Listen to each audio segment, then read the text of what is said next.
সুস্থ এবং ধনী হতে চাইলে নবীজির শিখানো দুইটি আমল করুন, দেখবেন আপনি সুস্থ থাকতে পারবেন এবং আপনি ধনী হতে পারবেন, সম্পদশালী হতে পারবেন। এটা নবীজি সাল্লাল্লাহু আলাইহি ওয়াসাল্লাম নিজে শিখিয়ে দিয়েছেন।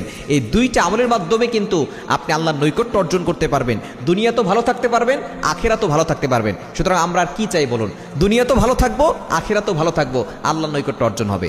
এক নাম্বার হচ্ছে এশার নামাজের পরে দেরি না করে তাড়াতাড়ি ঘুমিয়ে যাওয়া।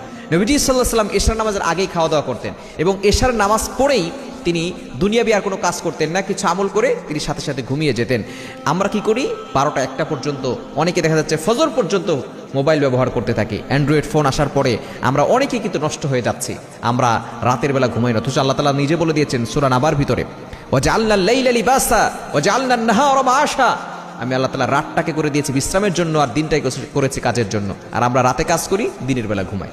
এটা শরীরের জন্য অনেক ক্ষতিকর। যদি আপনি সুস্থ থাকতে চান তাড়াতাড়ি ঘুমিয়ে যাবেন, আর যদি ধনী হতে চান, সম্পদশালী হতে চান, আপনি তাড়াতাড়ি ঘুম থেকে উঠবেন, তাহাজ্জুদের নামাজ পড়বেন, আল্লাহর কাছে বলবেন, আল্লাহ আমি অভাবের ভিতরে আছি, কষ্টের ভিতরে আছি, বিপদের ভিতরে আছি, আল্লাহ আমার অভাব দূর করো, কষ্ট দূর করো, বিপদ দূর করো, আল্লাহ আমাকে সম্পদশালী করে দাও। এই ফজরের নামাজ তারপরে পড়বেন। যে ব্যক্তি ফজর পড়লো তার জীবনে বরকত আসলো, আর যার ফজর ছুটে গেল তার জীবনের বরকত ছুটে গেল। সুতরাং যদি আপনি সুস্থ থাকতে চান ফজরের সময় উঠবেন, আগে উঠে তাহাজ্জুদ নামাজ পড়বেন, ফজরের সময়ের ওয়েদারটা আপনার গায়ে লাগাবেন।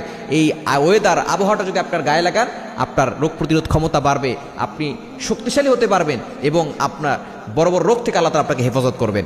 এজন্য এই দুইটার সময় তাড়াতাড়ি ঘুমাবেন, তাড়াতাড়ি উঠে আল্লাহর ইবাদত করবেন, আল্লাহ নৈকট্য অর্জন হবে, সুস্থ থাকতে পারবেন এবং জান্নাতেও যেতে পারবেন।